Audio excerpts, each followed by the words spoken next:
ఆలస్యంగా ప్రమోషన్లు వస్తాయి, కానీ బ్రహ్మాండమైన ప్రమోషన్లు వస్తాయి. ఎందుకంటే ఏలినాటి శని కొంచెం ఆలస్యం చేసినా ఎక్సలెంట్ ప్రమోషన్ ఇస్తాడు. కావలసిన చోటికి ట్రాన్స్ఫర్ అయ్యే యోగం ఉంది, మంచి ఇంక్రిమెంట్తో ట్రాన్స్ఫర్ అయ్యే యోగం కనిపిస్తుంది. అలాగే ఉద్యోగస్తులకి బ్రహ్మాండమైన ఉన్నత స్థాయి వస్తుంది. నిరుద్యోగులకు ఖచ్చితంగా జాబ్ వస్తుంది. టెంపరీ జాబ్ చేసే వాళ్ళకి పర్మనెంట్ జాబ్ వస్తుంది. గవర్నమెంట్ జాబ్ కోసం శుభ ఫలితాలు కనిపిస్తున్నాయి. ఇక వ్యవసాయదారుల విషయానికి వస్తే వ్యవసాయదారులకి 2 పంటలు బాగా పండి లాభాలు వస్తాయి. అప్పులు తీర్చేయగలుగుతారు. పెట్టుబడులు తక్కువగానే ఉంటాయి. చాలా వరకు వ్యవసాయ రంగంలో లాభాలే కనిపిస్తాయి. వ్యాపార రంగం విషయానికి వస్తే వ్యాపారస్తులకు క్రయ విక్రయాలు విపరీతంగా పెరుగుతాయి.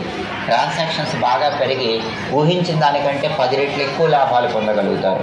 కొత్త వ్యాపారాల్లో పెట్టుబడులు పెడతారు. ఆ కొత్త వ్యాపారాల్లో కూడా విశేషమైనటువంటి ధనలాభాన్ని పొందగలుగుతారు. అంటే బిజినెస్లో ఉన్న కుంభరాశి వాళ్ళకి ఈ సంవత్సరం బ్రహ్మాండమైన లాభాలు, 1కి 10 రెట్లు లాభాలు వచ్చే అవకాశం ఉంది.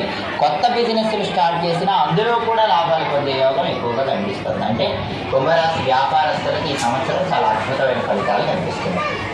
ఇక క్రీడాకారులకి కొద్దిగా ఏలినాటి శని ప్రభావం వల్ల ఆలస్యంగా సక్సెస్ వస్తుంది, కానీ ఆ సక్సెస్ బ్రహ్మాండంగా ఉంటుంది. మంచి పేరు వస్తుంది, మంచి డబ్బు వస్తుంది.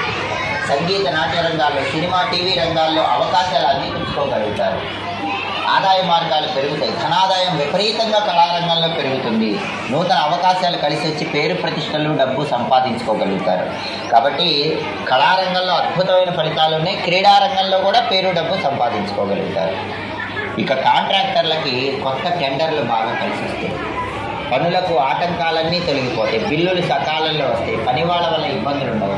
కాంట్రాక్ట్ బిజినెస్ చేసే వాళ్ళకి బ్రహ్మాండమైన లాభాలు అందిపుచ్చుకోగలుగుతారు. చాలా యోగదాయకంగా ఉంటుంది. అలాగే రాజకీయాల విషయానికి వస్తే రాజకీయాల్లో ఉన్న వాళ్ళకి ప్రజల్లో విపరీతమైన గుర్తింపు వస్తుంది. ఏలినాటి శని వల్ల కొంచెం ఆలస్యం అయినా కూడా గురుబలం వల్ల